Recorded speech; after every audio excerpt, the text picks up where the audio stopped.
Pelayanan kita di atas kapal, dan terima kasih Tuhan Mahkota bersama Tuhan Merdeka yang telah mengizinkan kita untuk kemudian menyembah kepada Tuhan. Oleh sebab itu kami mengucap syukur kepada Tuhan karena Allah itu baik bagi kita. Untuk itu mari kita memuliakan Allah. Segala puji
27. Matius pasal 8 23 sampai 27. Angin ribut diredakan. Lalu Yesus naik ke dalam perahu dan murid-muridnya pun mengikutinya. Sekonyong-konyong mengamuklah angin ribut di danau itu, sehingga perahu itu ditimbus gelombang, tetapi Yesus tidur. Maka datanglah murid-muridnya membangunkan dia, katanya, "Tuhan, tolonglah, kita binasa." Dia berkata kepada mereka, "Mengapa kamu takut? Kamu yang kurang percaya." Itu tanda tanya ya. Kamu yang kurang percaya. Lalu bangunlah Yesus menghardik angin dan danau itu, maka danau itu menjadi teduh sekali. Dan heranlah orang-orang itu, katanya, "Orang apakah dia ini sehingga angin dan danau pun taat kepadanya?" Ya, puji Tuhan. Saya percaya firman ini kita selalu mendengar dari waktu ke waktu. Berdiri firman tetap di depan. Bapak Ibu, saatnya kita adalah pengikut Tuhan, murid-murid Tuhan di akhir zaman. Apakah dia pelayan atau jemaat biasa, kita adalah murid Tuhan di akhir zaman. Tadi kita mendengar firman bahwa Yesus bersama mereka di danau. Di tengah danau angin ribut yang begitu kuat sehingga hampir mereka tenggelam. Ya, tapi saat mereka bangunkan dia, laut begitu. Murid-murid Tuhan itu pasti mereka sudah tahu mereka adalah nelayan juga. Mereka sudah tahu situasi laut. Orang lain bisa tahu. Tapi saat itu mereka kewalahan. Dan memang hampir perahu mereka tenggelam. Yesus sementara tidur. Bukan berarti Tuhan dia tidak tahu masalah. Dia tahu. Amin. Dia tahu sementara mereka dalam bahaya, dia tahu. Tapi dia mau ingin melihat kemampuan mereka sejauh mana. Karena mereka ikut Tuhan. Dia tahu. Saat mereka bangunkan dia berkata bahwa, "Mengapa kamu takut, hai kamu yang kurang percaya?" Mereka ikut Tuhan sudah melihat banyak mujizat, tanda-tanda heran. Mereka ikut dia, bersama dia, tidur dengan dia. Tapi pada saat itu mereka kurang percaya. Jadi dia bertanya, "Di manakah iman kamu yang kurang percaya?" Saat dia bangun, dia berdiri, lalu dia melarang angin menjadi teduh sekali, kata firman Tuhan tadi. Teduh. Puji Tuhan, Bapak Ibu. Kita anak Tuhan, murid Tuhan yang ikut Tuhan sudah sekian lama. Di antara kita di pagi hari ini, bahkan pun kami gembala-gembala hamba Tuhan yang sudah melayani sekian lama. Tuhan mau sejauh mana kita percaya kepada Tuhan. Saya percaya Bapak Ibu kita punya masalah berbeda-beda. Punya kebutuhan berbeda-beda. Pribadi maupun keluarga. Setiap hari selalu kita menghadapi tantangan masalah persoalan yang beda-beda. Saya tahu. Hari besok ke sana, gelombang apa yang sudah hadapi? Setiap pribadi kita punya masalah. Gelombang masalah, gelombang penyakit, gelombang ekonomi. Dan banyak yang kita hadapi dari waktu ke waktu. Tetapi kita mau bawa kemana? Haleluya. Kepada kita punya teman tidak bisa. Keluarga tidak bisa. Sekalipun kita punya anggota DPR itu tidak bisa. Pejabat pun tidak bisa. Selain datang duduk di kaki Tuhan. Amin. Tempat yang paling aman di dunia ini bukan uang, bukan pangkat kedudukan. Tempat yang paling aman di dunia adalah datang duduk di kaki Tuhan. Itu tempat paling aman. Haleluya. Sudah punya masalah jangan lari kepada manusia. Datang di kaki Tuhan. Dia berkata tadi, "Mengapa kamu tidak percaya kepada Tuhan?" Dan sudah kalau kita baca ayat terakhir tadi tidak masuk di akal yang sehat. Saya baca dulu ayat yang terakhir. Katakan tadi ayat 27, "Dan heranlah orang-orang itu, katanya, orang apakah dia ini sehingga angin dan danau pun taat kepadanya." Tidak masuk akal. Masa dosa ikut dia sekian lama, dia mujizat, mereka masih bertanya lah. Kadang-kala kita begitu kan? Banyak masalah kita mau lari siapa-siapa. Sudah bingung-bingung. Apalagi kalau tak ada uang. Mau bikin apa? Tapi dia Allah pembuat mujizat. Bagi dia tidak perkara yang mustahil. Dia sanggup mengadakan yang tidak ada menjadi yang ada. Itu Allah kita. Saya sudah sekalian kita ikut Tuhan, melayani Tuhan. Tidak perlu kita khawatir. Saya punya prinsip dalam saya melayani, komitmen dengan Tuhan. Saya punya prinsip keluarga, tidak makan, tidak pakai, tidak ada uang, itu urusan Tuhan. Sudah komitmen dengan Tuhan. Komitmen. Karena kalau saya punya keluarga, tidak apa-apa kan Tuhan yang malu, bukan saya. Amin. Saya punya komitmen. Tuhan yang malu karena saya di dalam proyeknya Tuhan. Amin. Saya belajar melayani sendiri. Dalam bentuk kapasitas model apa, tetap Tuhan. Di jemaat saya, jemaat tidak datang, saya tetap khotbah sama kursi-kursi. Sudah komitmen dengan Tuhan. Jadi Bapak Ibu sekalian, saya percaya bahwa masih banyak gelombang yang menanti kita, yang kita hadapi. Di setiap keluarga pribadi masih banyak tantangan dan persoalan. Apakah itu penyakit, apakah itu ekonomi. Setiap selalu ada kebutuhan saja, setiap hari. Tapi kita mau bapak sama siapa? Datang duduk di kaki Tuhan. Di sana ada diri saya. Mazmur 55 ayat 23 mengatakan begini. Serahkanlah khawatirmu kepadanya sebab dia yang memelihara kamu. Tidak untuk selamanya. Dibiarkan orang benar itu goyah. Tidak untuk selamanya. Tantangan masalah persoalan tidak untuk selamanya. Dia tahu kemampuan kita. Dan saya percaya sekali saudara. Ingat. Minggu ini, minggu depan, bulan depan masih banyak tantangan menunggu kita. Bawa sama siapa? Bawa di kaki Tuhan. Dia sanggup selesaikan masalah. Lihat, saya percaya saudara pasti banyak tantangan yang kita hadapi. Kita sedang hamba Tuhan, gembala-gembala yang melayani. Pekerjaan Tuhan itu bukan pekerjaan rupiah, bukan pekerjaan dolar. Itu pekerjaan salib.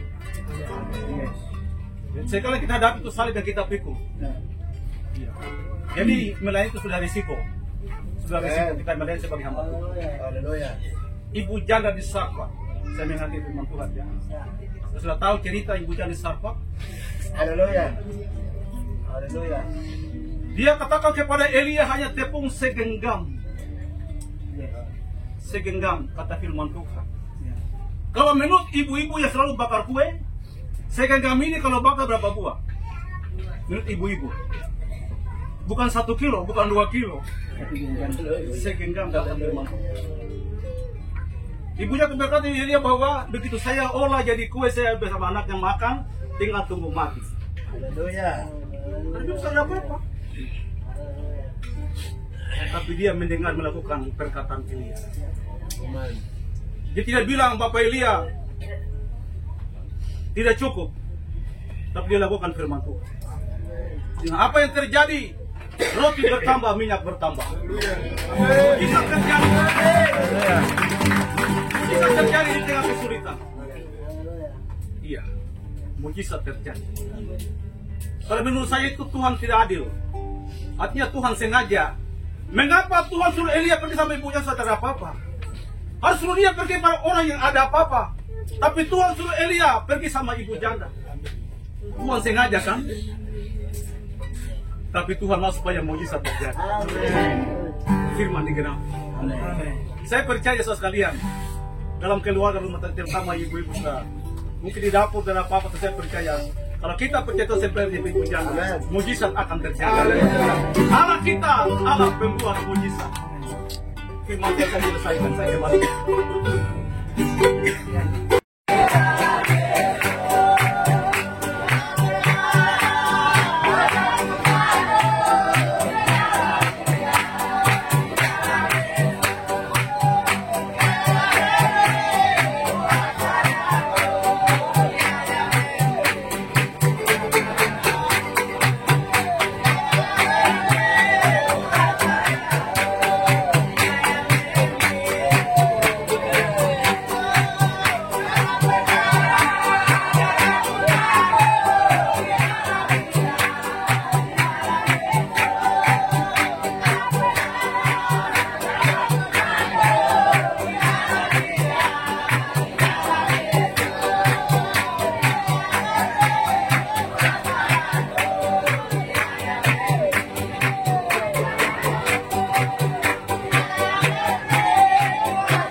maukan Jalan bila